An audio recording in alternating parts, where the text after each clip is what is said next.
Hi, Earth lovers. It's Bella Cloud, and Hannah Shank. yeah, here we are again, and it's spring. And my favorite thing, one of my favorite things in the spring is to dig, as you can see, Hannah's doing fresh dandelion roots. Then you get the double bonus of the greens, which are high in potassium. In the young stages, they're edible and salad as a pot herb, used all over Europe as a pot herb, and even the United States is starting to be recognized as really valuable adjunct to our nutrition. Have you ever used them for anything, Hannah? They're great as steamed greens, the greens here. But my favorite use is with the root. Bella actually makes a wonderful blend she calls Geronimo with roasted dandelion root as one of the ingredients. And it's fabulous. The dandelion root, especially once you roast it, is very delicious, very like nutty tasting, and it's a great coffee substitute. Yeah, dandelion has root has inulin, which is a starch that doesn't need to be converted to sugar. So it cleans right through your pancreas, and it also releases vitamin A from the liver.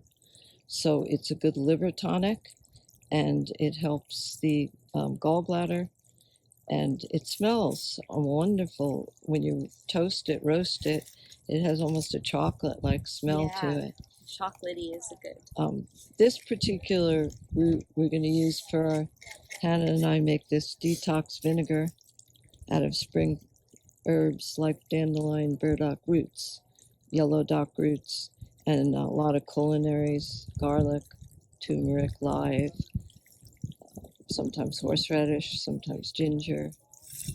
A really good spring tonic for cleaning the blood, because in the spring the blood needs to thin out a little bit from all the heavy foods and the cold weather. That's if you're living in Colorado or other cold climates, of course. But it's always good to detox the blood. It's also apple cider vinegar and honey, a classic remedy for arthritis. Or if you have the spicy peppers in. Oh yeah, I forgot the spicy peppers. Yeah, how have you used the detox vinegar, Hannah?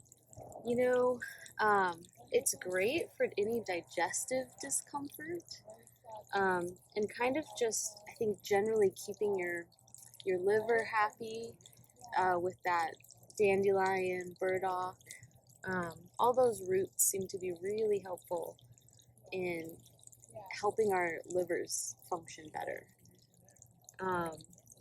But I was really sick a few weeks ago, and with something respiratory. And the only thing that seemed to help was the detox vinegar. The minute I took it, it cleared my sinuses, and I could breathe better immediately. Which I'm not sure why that was. Maybe well, the vinegar. The old people in Mora County and Taos, outside of Taos, they used to use it for a killer virus tincture. They said it was good for flus and colds that can't be touched by anything else. So must be something to the old folklore. And if it cleans your blood, I guess it's helpful for that too.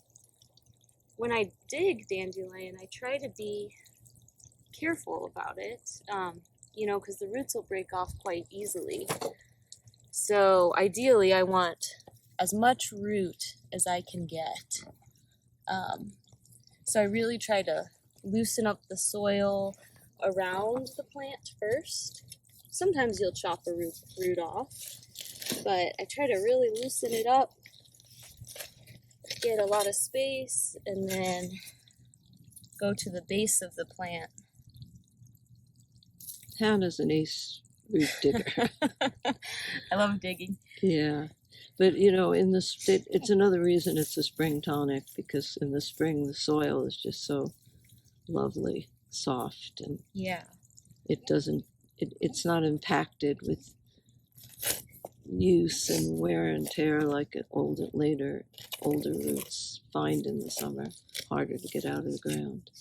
Yeah, the older roots are larger, which can be nice, but much harder to dig. And the dandelion is resistant to almost any pesticide, so it's so hardy, and every part of the plant is useful. We use the flowers for our sinus, allergy, honey. I'd say it's a climate change, one of the number one climate change herbs, wouldn't you? Yeah, well, and it's actually one of the first food for pollinators. So I'm always quite discouraged when I see people poisoning it, because it's one of the first nectar sources for all of our wonderful pollinators that we need. Hooray, pollinators! Hooray, dandelions!